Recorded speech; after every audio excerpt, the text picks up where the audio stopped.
Welcome back. It's still Morning Rush on Metro Television. This morning we are having a conversation on human rights issues in Ghana, and this morning I have with me Joseph KOBLA WEMAKOR, and he's the Executive Director of Human Rights Reports Ghana, and this one Reporters Ghana. Sorry, and this morning we are having a conversation with regards to human rights issues in Ghana. Good morning and welcome to Morning Rush. It's good to have you here. Before we go into the whole conversation of Ghana being able to achieve the SDGs and stuff, let's consider some of the rights as humans. What are some of the rights we have in Ghana?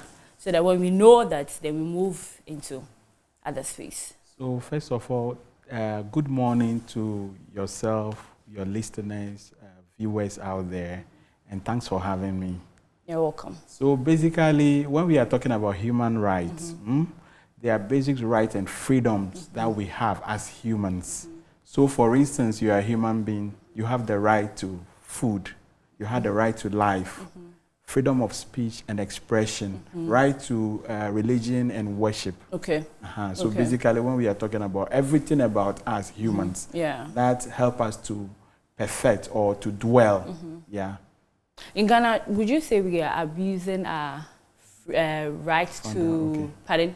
Okay, the right to what? To freedom of speech. Whole lot. When you are talking about the right to freedom of speech and expression. Yeah, a whole lot is on the right. It's gangantuan. Let me use that word. Because talking about press freedom, press violation is on the surge. You know, the press has a right. True. As a journalist, as a media professional, you have a right to put your story out there. But what do we see? They use this kind of regulation, calling it what? They use this regulation, false, how they call it? False news. False reportage. Or false news publication. This is what they are using these days to attack journalists. Assault them, assault them, and detain them. So media is not able to do its work freely. And you see, people's agag. They cannot express their views. In a democracy where you cannot express your views freely, that means your right to freedom of speech is being curtailed. It's being curtailed. And it's an injustice. And it is happening in this country a lot. As you can a lot. Anyways, Joseph, let's talk about Ghana being on course to achieving the UN SDGs. Let me ask, are we on course? Is Ghana on the right track? You see, we have about 7 or 8 years more to go to achieve the UN Sustainable Development Goals. But what we are seeing on the ground really shows that we are not even close to achieving the target. Why am I saying this? For instance, the draconian, talking about the draconian LGBTQI plus draft or law that is before the parliament, that is before the parliament right now. We are talking about women's rights, failure, the passage of the affirmative action bill. We are talking about police brutality. We are talking about press freedom under attack. We are talking about discrimination, which is, to me, the highest of all. Somebody will go for corruption. Yes, corruption carries weight. I thought corruption would have been your first. Yes, that's what I was thinking everybody will look at. But then, discrimination. You see the whole lot of mental problems that we see these days. People killing themselves and others, you know, committing, how they call it? You kill yourself, committing suicide and others. Thanks for that. All these are signs to show that discrimination is working. You are being discriminated against in your workplace, in your churches, in schools. It is everywhere. For instance, even in the civic space where we work, there are discrimination. Even in the UN system, there is discrimination everywhere. And these are hampering our achievement with regards to the SDGs. So before we can achieve the SDGs, I will say that we need to do something about making sure that discrimination becomes a thing of the past. And all Ghanaians must consider that and work towards it. Yeah. So in a nutshell, Ghana, we are not on course in achieving it. We are not even close. We've deviated. We have failed. We are just moving one step back, two steps forward. Yes. Yeah. But as a human rights defender, I know you've listed all these issues, but which is the biggest problem that we face in Ghana? And how do we go by addressing these issues? Oh, for me, like I said, I'll keep saying it, discrimination. Discrimination is for the instance, first one. I'll use myself as an example. Okay. I had a terrible accident, or I survived a terrible accident. That was in the year, I think, 2021. Okay. 2021 or 20, yeah. Guess what? On the platform where I work, could you imagine people couldn't reach out to me to say, oh, sorry, or one way or the other, how we mobilize support for other people to get support. Yeah. If it happens to someone, we do it. Yes. If it happens to you, nobody cares. That, for instance, particularly, is an act of discrimination and it's injustice. People are celebrating people when they have birthdays and others. On platform, they put their pictures out there, they're posting them. But when it gets to your turn, nobody look at you. Are you not a human being? You are. People discriminate against you because you have a marital status, because of your color, your complexion, because of your religious beliefs, because of your sexual orientation. Are there not issues, burning issues that we can look at and say, no, discrimination is at its height? Even in the media space, the civil society or the civic space, discrimination all over. It's all over.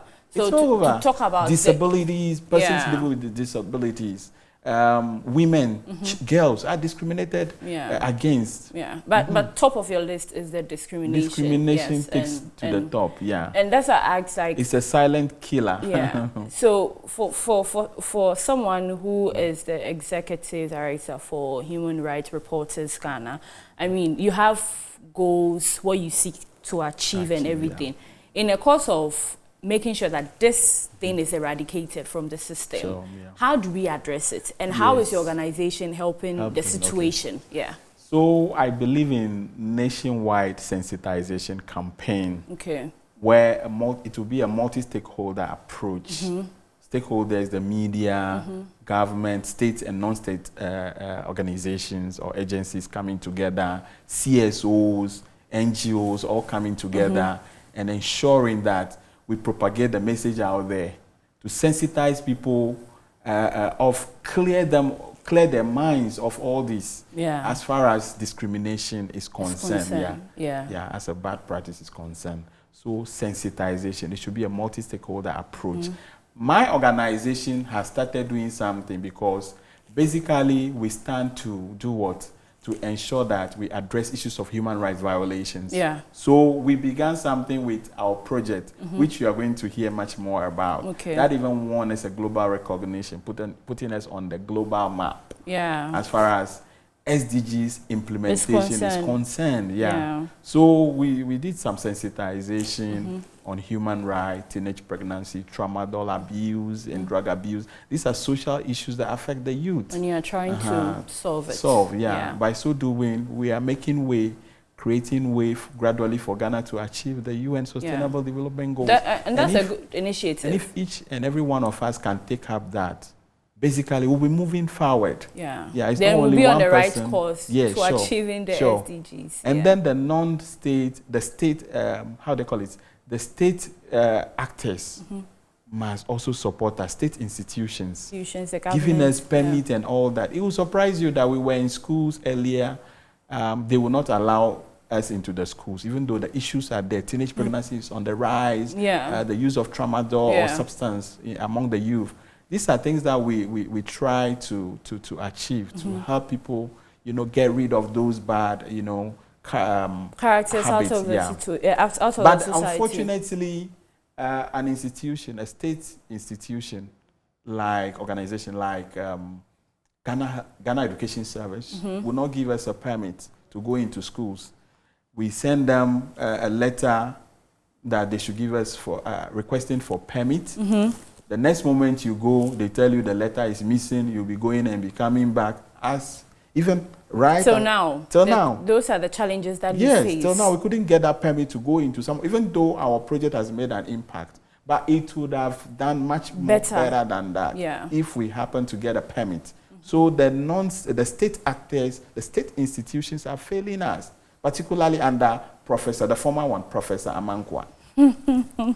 I don't know. That director of education has not really helped. It takes time to achieve so many things. We are praying that the new one who is on the seat will do something better for us. But how long have your organization been in existence? So that we were established in 2019. We are a group of young Ghanaian journalists, editors, lawyers, and human rights activists who have come together to help address issues of human rights violations, to bring the country closer to achieving the UN Sustainable Development Goals. In other words, we are a dynamic media and human rights organization that brings together journalists, lawyers, and human rights activists, editors, to champion these issues, to ensure that we address issues of human rights violations, ensure that people's rights are respected, protected, and fulfilled. And it's a good thing. And even before you went on to win the award, some of the issues that you have tackled in the society, people that you have helped, what are some of the responses you've had over the years? Overwhelming, positively. Anything that we set our hands to do, we achieve it without, though there is difficulty, but we achieve it because one thing that keeps us going, passion. We are passionate about what we do. And we have dedicated young volunteers, which of course myself, I'm one of them. And so, for instance, when we started in 2019, we started with the KTT project, the nationwide sensitization on kidnapping and teenage pregnancy and tramadol or drug abuse project. In short, it's called KTT project. So we were in communities, we were in PTAs, we were in churches, marketplaces, sensitizing people on these three important issues. Kidnapping. At that time, issues of kidnapping was on the rise. It became a topical issue globally. And so we were educating the young people much more because they were most vulnerable, girls, women. So we gave them tips on how to protect themselves to foil the attempts of the kidnappers. And on top of that, we were giving information on their rights, teaching them on their rights. You know, basically people don't know their rights, and that's why most of these atrocities keep happening. So I would say that we were using social media and other stuff. And it's been impactful. I'm telling you, the positive feedback. For instance, there was one particular school we went back to check. We did our review, and the headmaster was telling us that when we came and we were gone, some people came in with cars, like hoodlums. They don't know, they have bad people, they have bad motives. So they call the children to themselves, and we have toffees, biscuits. The moment the children saw that, then it prompted them of us that, some people came into the school to educate us about if you see things. Strangers giving you biscuits, don't take it because they will kidnap you. It's a way to lure you. So quickly they ran and they went and report to the headmaster. So the headmaster came out quickly, and before they saw that, they drove off. They left. Speedily. So the headmaster was congratulating us. Not only in that school, it happened in several places, but for that particular one, we documented it we put it in our documentary.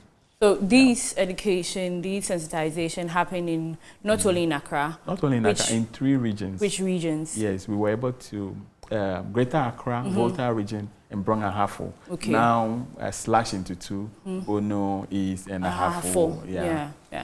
So moving forward, over 60,000, we're able to reach over 60,000 population because we have people around across to help the project. The impact was great. And moving forward, which other regions are you considering? We are considering expanding to cover all the 16 regions. We want to target the Western region, but we need support. The challenges that we have, one has to do with the permit, the state institution, for instance, the Ghana Education Service and other stakeholders now supporting us. And we need collaboration from civil society organizations, government, non-governmental organization. We also or even individuals. Yeah, individuals. Anyone watching and wants people who want to support the good cause. Because as it is now, the recognition that we have is not just for us, it's for the whole Ghana. Because at that stage, it was only our organization representing Ghana in West Africa that has won. This is the 5th time the award that the Global Entrips Award, the UN Global. This is the 5th time they are doing it. And Ghana hasn't no one from Ghana or no organization from Ghana has never ever picked won. that. Until we got so we have the world title as it is now. But that's why we need to be celebrated. On board to actually help and motivate us to do to do more. Yeah. That's why we need that. Joseph, we'll be wrapping up very, very soon, but then like we've had a very lengthy conversation, and everything that you are doing is for a good cause. Any final message that you have to say, even if someone wants to support, how can the person reach your organization, or where should they go? So for the Human Rights Reporters Ghana, including my humble self, being declared winner at the 5th Global Entrips Award, our entry was selected out of 1,912 entries for that project that won the Best International Practice Award on Sustainability, Best International Award Practice Award on Sustainability. And supported strongly by the United Nations. Remember when we were launching the award, former Secretary General Ban Ki-moon was there. Current Deputy Amina Mohammed, UN Secretary General, was equally there. So they strongly supported this.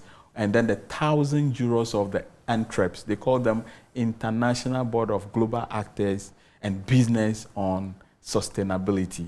So it is a multi-stakeholder award, variety of organizations, including the European Union, the UN, and the World Bank.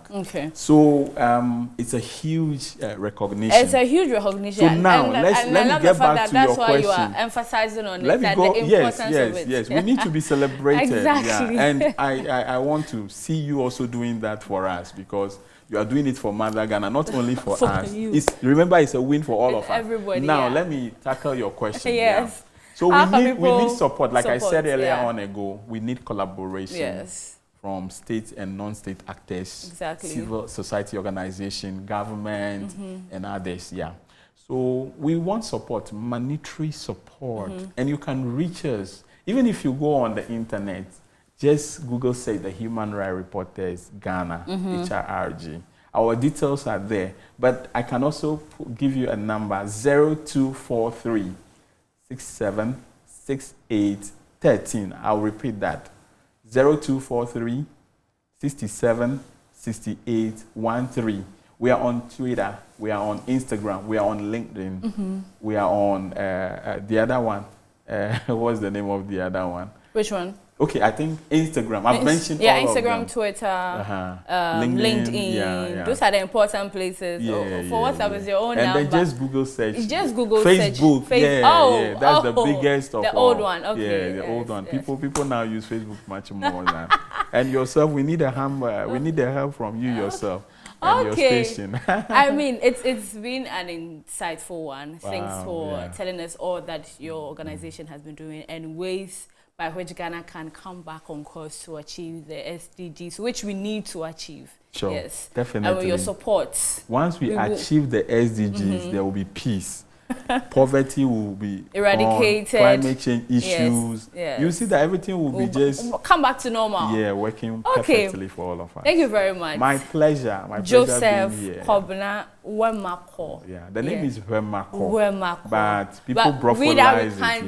WEMAKOR. Exactly. And he's the executive director of Human Rights Reporters Ghana, and they've been doing amazing jobs. And this morning we're having a conversation on human rights issues in Ghana.